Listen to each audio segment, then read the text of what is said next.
नमस्कार, जय जौहर साथियों। मैं हूं आप सभी के साथ निधि भारद्वाज। आप देख रहे हैं छत्तीसगढ़ का अपना सबसे बड़ा डिजिटल प्लेटफॉर्म छत्तीसगढ़ तक। मेरे साथ है सहयोगी पूजा शर्मा। चुनावी चर्चा हमारा ये खास कार्यक्रम है जो लोकसभा चुनाव से जुड़ा हुआ है, जिसमें हम लोकसभा चुनाव को लेकर तमाम सीटों को लेकर डिस्कस करते हैं। और आज हम बात करने वाले हैं तीसरे चरण की, क्योंकि 7 मई को तीसरे चरण की वोटिंग होने वाली है और इस तीसरे चरण में बाकी बची हुई 7 सीटों पर वोट डाले जाएंगे। सातों ही सीटों पर काफी ज्यादा कड़ा मुकाबला देखने को मिल रहा है, लेकिन कुछ सीटें ऐसी हैं जहां पर मामला काफी ज्यादा गंभीर है और हाई प्रोफाइल है, या यूं कह सकते हैं कांटे की टक्कर दिखाई दे रही है। आज उन्हीं चंद सीटों के बारे में हम अपना विश्लेषण करेंगे और आपको बताएंगे कि कहां किसका पलड़ा क्यों भारी हो सकता है। तो शुरुआत करते हैं छत्तीसगढ़ की न्यायधानी बिलासपुर के साथ। बिलासपुर लोकसभा सीट जहां पर पिछले 7 बार से बीजेपी लगातार जीतते आ रही है। ऐसे में अब सवाल उठता है कि क्या कांग्रेस बीजेपी के इस किले को इस बार ध्वस्त कर पाएगी। बिलासपुर आपको बता दें कि छत्तीसगढ़ का दूसरा सबसे बड़ा शहर है। ऐसे में कई मायनों से ये बहुत महत्वपूर्ण हो जाता है। वर्तमान में आपको बताना चाहेंगे कि बीजेपी ने यहां से तोखन साहू को टिकट दिया है। तोखन साहू इकलौते बीजेपी की तरफ से साहू प्रत्याशी हैं जो चुनावी मैदान पर हैं। वहीं बात की जाए कांग्रेस की, तो कांग्रेस ने बहुत ही गहन चिंतन मनन के बाद भिलाई नगर से विधायक देवेंद्र यादव को यहां पर मैदान पर उतारा है। तो वैसे तो ये अनारक्षित सीट है, लेकिन यहां पर मुकाबला होने जा रहा है 2 ओबीसी उम्मीदवारों का।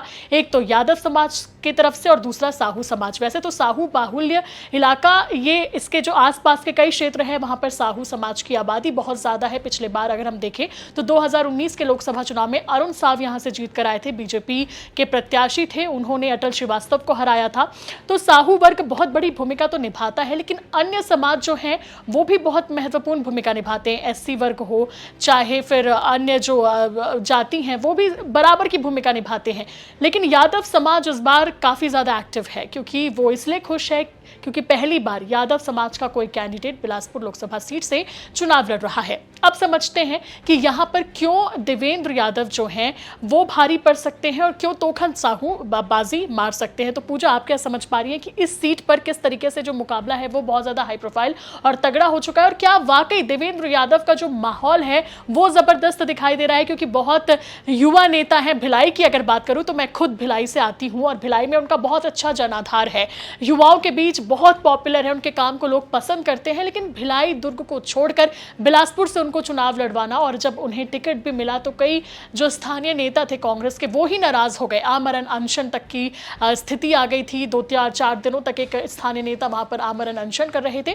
तो स्थानीय नेताओं के बीच नाराजगी देखने को मिली कि भाई बिलासपुर के नेता को छोड़कर क्यों भिलाई के नेता को यहां बुलाया जा रहा है। हालांकि अब कांग्रेस का दावा है कि मामला सब कुछ ठीक है, सब कुछ संभाल लिया गया है और देवेंद्र यादव मजबूती के साथ चुनावी मैदान पर है। वहीं बात करते हैं तोखन साहू की, तो तोखन साहू जो है वो मोदी के चेहरे पर चुनाव लड़ रहे हैं, मोदी की गारंटी की बात करते हैं और राम भगवान का नाम लेते हैं और कहते हैं कि जो राम को लाया था हम उनको लाएंगे और इसलिए हमें विश्वास है कि बीजेपी की जीत होगी। और वो ये भी कहते हुए नजर आते हैं कि मैं यहाँ का हूं, मैं छत्तीसगढ़िया हूं, मैं आपका अपना हूं, मैं कोई बिहारी या यूपी का नहीं हूं। क्योंकि देवेंद्र यादव जो है वो बिहार से ताल्लुकात रखते हैं, वो छत्तीसगढ़िया नहीं है, वो छत्तीसगढ़ के यादव नहीं है। ऐसे में बीजेपी जो है इस बात को पूरी तरीके से भुना रही है, बाहरी और अंदर का मुद्दा भी भुना रही है। तो आप क्या समझ पा रही हैं किस तरीके का चुनावी माहौल और क्या नजर आ रहा है आपको?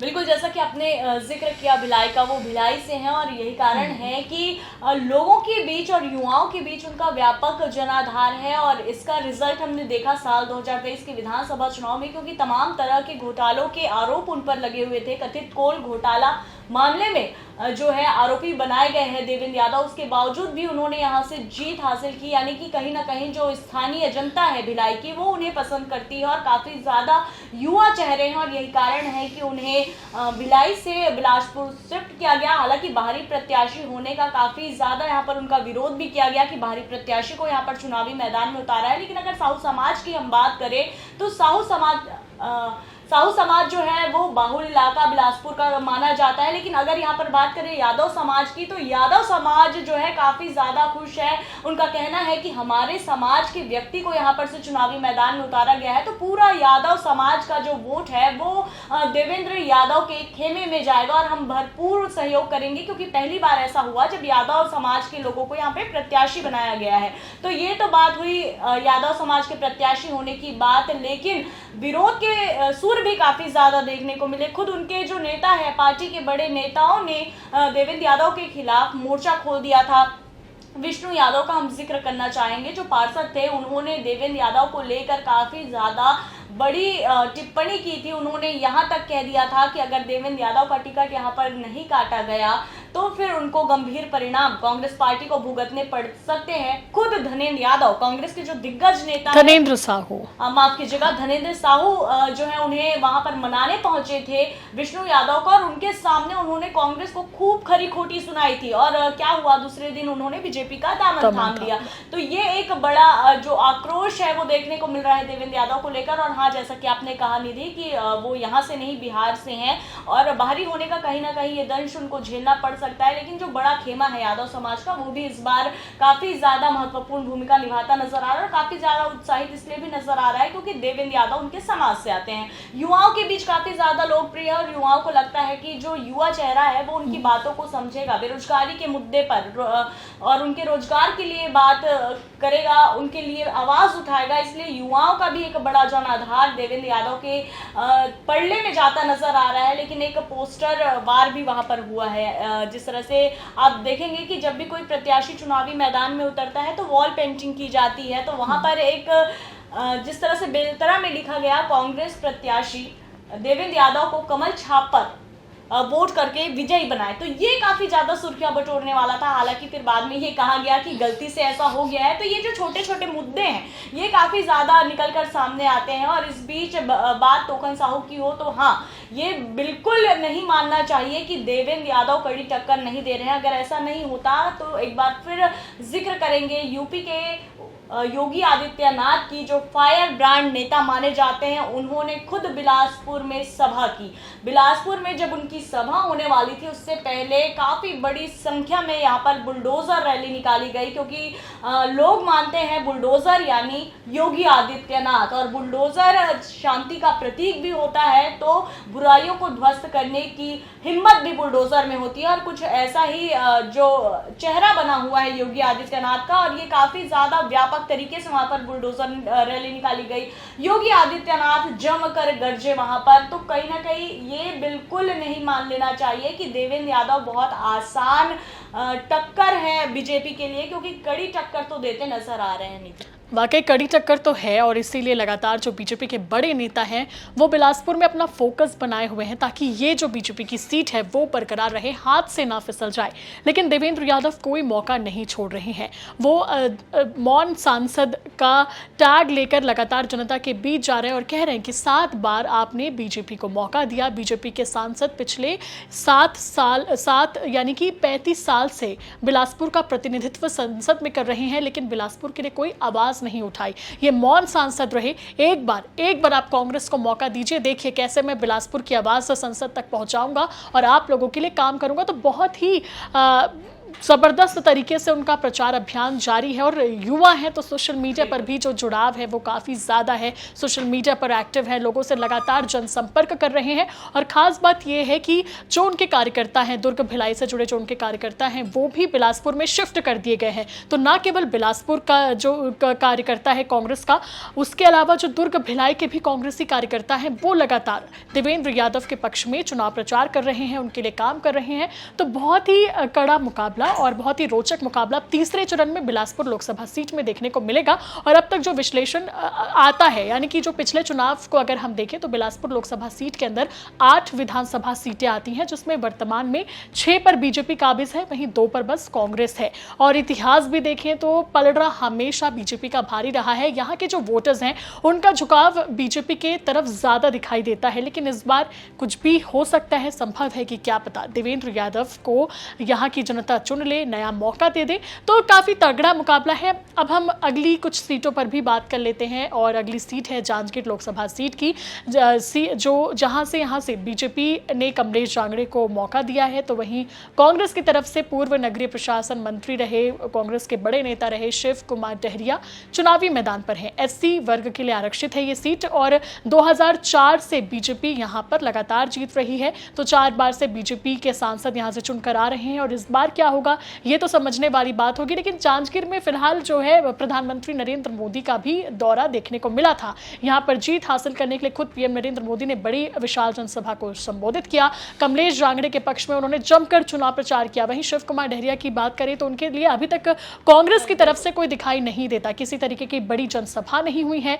हालांकि आने वाले अब 1 हफ्तों में देखने वाली बात होगी कि कहां कहां जो कांग्रेस के बड़े नेता है वो आते हैं। 40 स्टार प्रचारक शामिल हैं लिस्ट में कांग्रेस के, लेकिन 40 में से महज 2-3 ही दिखाई दिए चुनाव प्रचार में। अब तीसरे चरण में तो वैसे ही बड़ी बड़ी सीटों पर वोटिंग होनी है, तो जांजगीर में कितना फोकस कांग्रेस रख पा रही है ये तो देखने वाली बात होगी। लेकिन अब तक जो हमने ऑब्जर्व किया है उसके मुताबिक कांग्रेस का फोकस यहाँ पर कम दिखाई देता है और बीजेपी का जो पलड़ा है वो फिलहाल भारी नजर आता है। पूजा, आप क्या समझ पा रही हैं? बिल्कुल निधि, इस बार जैसे कहा जा रहा है कि छत्तीसगढ़ में मुद्दे हावी नहीं है, यहाँ पर चेहरे हावी हैं और चेहरों पर चुनाव लड़ा जा रहा है। और चेहरा जो है बीजेपी के पास केवल एक चेहरा, प्रधानमंत्री नरेंद्र मोदी का।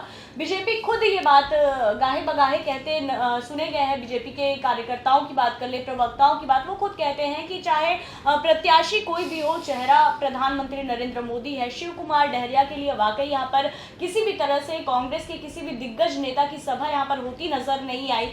पीसीसी चीफ का टिकट ये सोचकर काटा गया था कि 11 लोकसभा सीटों पर ये जाकर कांग्रेस के लिए प्रचार प्रसार करेंगे, लेकिन उतनी ज्यादा मुस्तैदी पीसीसी चीफ भी दिखाते नजर नहीं आ रहे, क्योंकि कहीं ना कहीं ये बात भी स्पष्ट है कि कांग्रेस में इस बार गुटबाजी काफी ज्यादा चरम पर है और उन गुटबाजी को पाटने के लिए भले ही ऊपर से नेता बयानबाजी जरूर कर रहे हैं, लेकिन धरातल पे जिस तरह से उनका फोकस रहना चाहिए सीटों पर उतना नहीं है। अब देखिए, दूसरे चरण का मतदान हो गया, राजनांदगांव सबसे ज्यादा हाई प्रोफाइल सीट थी, लगातार मुश्किलों के साथ भूपेश बघेल गिरते रहे, लेकिन उन्होंने अपने लिए, क्योंकि वो खुद एक स्टार प्रचारक की भूमिका छत्तीसगढ़ में निभाते हैं और इस बात से कोई इनकार नहीं कर सकता, क्योंकि किसानों के लिए और छत्तीसगढ़ में एक अलग ही छवि है, एक अलग ही उनका रुतबा है और वो अपने लिए जमकर प्रचार प्रसार भी करते नजर आए। लेकिन अगर बात करें शिव कुमार डहरिया के लिए, तो वाकई यहाँ पर कोई भी स्थानीय नेता भी उनके लिए प्रचार प्रसार करने उस लेवल तक नहीं गया जिस तरह से जाना चाहिए था। लेकिन प्रधानमंत्री नरेंद्र मोदी इस बार किसी भी तरह से कोई कसर नहीं छोड़ना चाहते,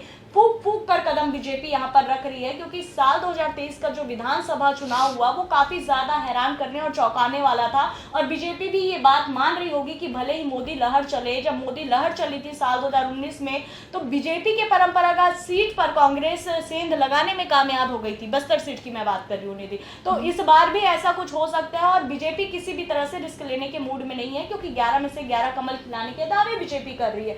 अब प्रधानमंत्री नरेंद्र मोदी यहाँ पहुंचते हैं और मंच से हर बार की तरह आदिवासियों को साधने की वो कोशिश करते हैं, साहू समाज को साधने की कोशिश करते हैं। भले जांजगीर चांपा में उन्होंने सभा की, लेकिन उन्होंने बिलासपुर के साहू समाज को भी साधने की कोशिश की थी। उस समय दूसरे चरण का मतदान भी होना था, तो महासमुंद के साहू समाज को भी साधने की कोशिश की थी और आदिवासियों को साधने की कोशिश तो वो हमेशा से करते आ रहे हैं। तो उनके बयानों से ये स्पष्ट हो जाता है और कहीं ना कहीं उनके बयानों का काफी ज्यादा प्रभाव पड़ता भी नजर आता है। लोगों के बीच उनकी बातें जो है वो असर तो जरूर करती है। अब इस बीच शिव कुमार डहरिया को बिल्कुल अकेले छोड़ दिया गया है और शिव कुमार डहरिया भी जमीनी स्तर पर उतने मुस्तैदी के साथ नजर नहीं आ रहे हैं, ज्यादा सभाएं उनकी होती सुनने में नहीं मिल रही है। तो ये बड़ी एक बात है कि या तो जांजगीर चांपा सीट में कांग्रेस ये मान चुकी है कि वो कमजोर है और यहाँ पर मेहनत करना कोई मतलब नहीं, यहाँ पर मेहनत करना, इसलिए बाकी सीटों पर वो फोकस कर रही है, या फिर अपने जीत को लेकर वो आश्वस्त है। दोनों में से कोई एक ही बात हो सकती है।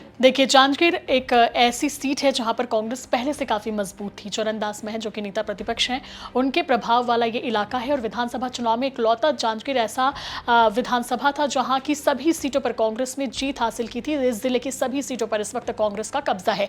तभी तो जब चुनावी अभियान का आगाज भारतीय जनता पार्टी ने किया, जब अमित शाह यहां पर पहुंचे थे तो उन्होंने बस्तर के साथ साथ जांजगीर चांपा से चुनावी शंखनाद किया, क्योंकि वो समझते हैं कि कांग्रेस का ये जो गढ़ है उसे ढहाना थोड़ा मुश्किल हो सकता है, क्योंकि विधानसभा जब 2023 में कांग्रेस इतनी बुरी तरीके से हारी, लेकिन जांजगीर चांपा की जो जनता है उन्होंने कांग्रेस को ही चुना, तो बीजेपी ने यहां पर पूरी ताकत लगाई। लेकिन जब टिकट बंटवारे के बाद की बात आई, यानी कि जब शिव कुमार डहरिया को यहां पर टिकट मिल गया, उसके बाद फिलहाल कांग्रेस उतनी मुस्तैद नजर नहीं आती है।